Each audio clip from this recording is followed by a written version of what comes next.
you keep finding yourself like you want to invest, but you keep thinking to yourself, man, there's got to be some criteria to help me invest better, to help me make better decisions. Well, luckily, there's a guy who spent decades as the head of research at Merrill Lynch. His name is Bob Ferrell, right? He established himself as one of the leading market analysts on Wall Street.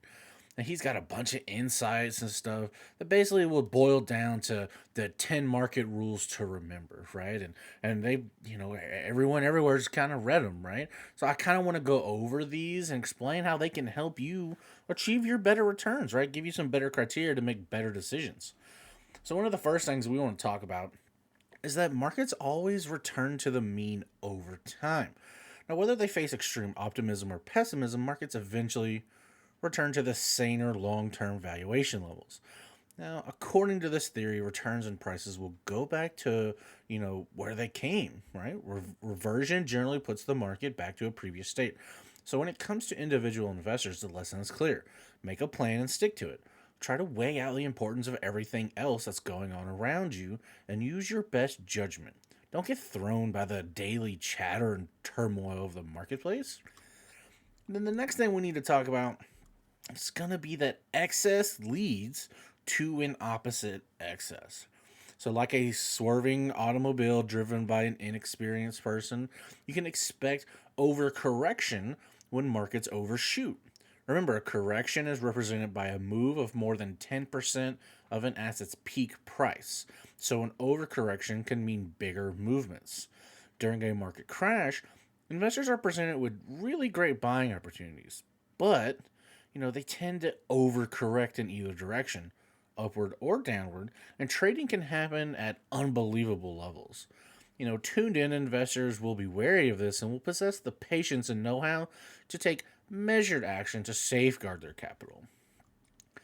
And keeping on the topic of excess, right?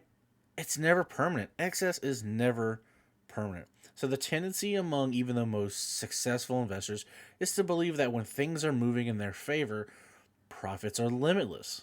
And this just isn't true, right? Nothing lasts forever, especially in the financial world. Now, whether you're riding market lows, which represent, buying opportunities, or soaring at highs so that you can make money by selling, don't count your chickens before they've all hatched, right? After all, you may have to make a move at some point because, as the first two rules indicate, markets revert to the mean. Now, speaking of markets reverting and correcting, that's going to lead us to our next thing. Market corrections don't go sideways. So, sharply moving markets tend to correct sharply, which can prevent investors from, you know, contemplating their next move in tranquility, right?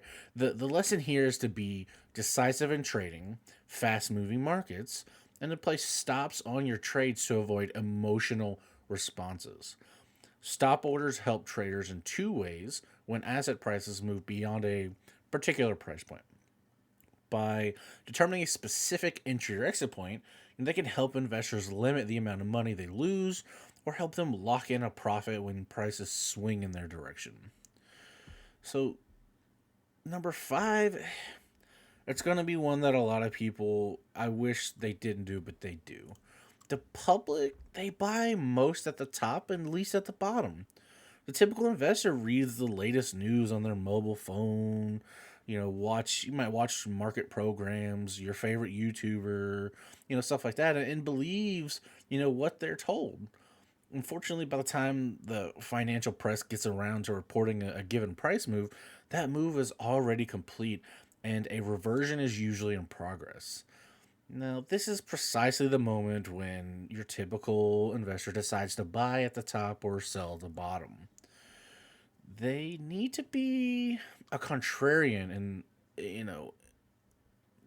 for this rule, right? Independent thinking always outperforms the herd mentality, okay? Now, this also kind of leads us into fear and greed, right? The stronger than long term resolve, because basic human emotion is perhaps the greatest enemy of successful investing. But whether you're a long term investor or a day trader, a disciplined approach to trading is key for profits. You must have a trading plan with every trade. You must know exactly at what level you are, a seller of your stock on the upside or the down. Knowing when to get out of a trade is far more difficult than knowing when to get in. Knowing when to take a profit or cut a loss is very easy to figure out in the abstract, but when you're holding a security that's on a quick move, fear and greed act quickly to separate you from reality, and your money. Number 7 is going to be, markets are, you know, strong when broad, weak when narrow. While there's a lot to be gained from a focus on popular index averages, the strength of a market move is determined by the underlying strength of the market as a whole. So, broader averages offer a better take on the strength of the market. That's why it can pay off to follow different indexes, at least those that are beyond the usual suspects like the S&P 500.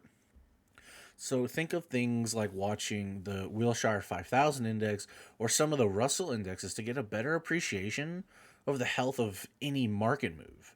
Now, the Wilshire 5000 index is composed of about 4,000 US based companies that are traded on an American exchange and whose pricing is available to the public. Now, Russell indexes like the Russell 1000 and Russell 3000 are weighted by market cap, and they also give investors exposure to the US stock market. And we're going to talk about now is going to be bear markets. But here's the thing, bear markets have 3 stages. All right. Market technicians find common patterns in both bull and bear markets, right? So the typical bear pattern, right, is going to be described as first involves a sharp sell off. And then during a bear market, prices tend to drop about 20% or more. Now, in most cases, bear markets involve whole indexes. This kind of market is generally caused by weak or slowing economic activity. Now, this is followed by what's called a sucker's rally. Investors can be drawn into the market by prices that jump quickly before making a sharp correction to the downside again.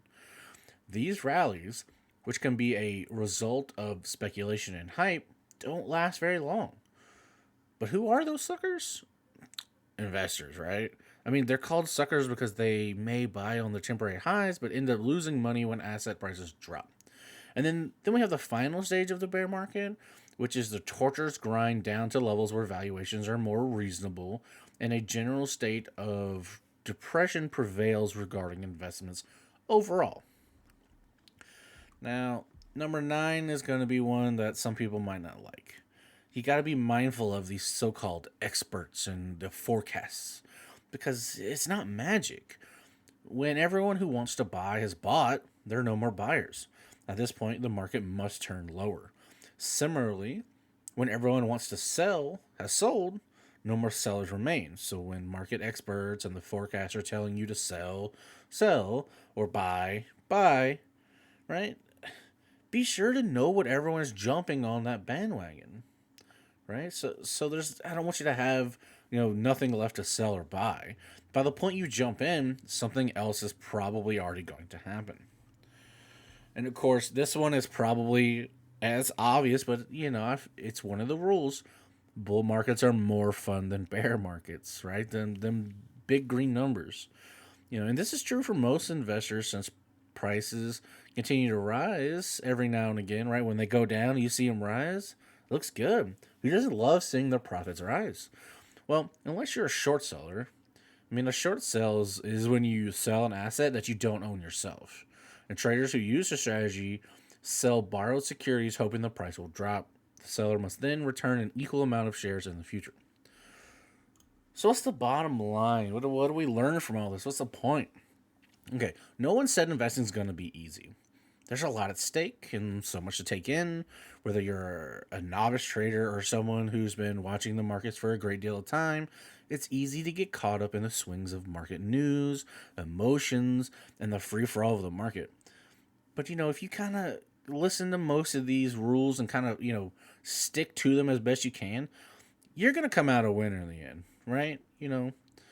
And make sure, guys, that, you do your own research, just like, I said, don't follow, the people you might watch on YouTube or Instagram or TikTok or any of those things. They might have good information to give you, but don't take it as the gospel, right? Do your own research. right? What they're doing might be completely different from what you need, right? Every person is different. But I really hope you guys enjoyed the video. And if you did, hit that thumbs up button. If you're not subscribed to the channel, I appreciate if you did. I'll see you guys in the next video. Y'all be safe.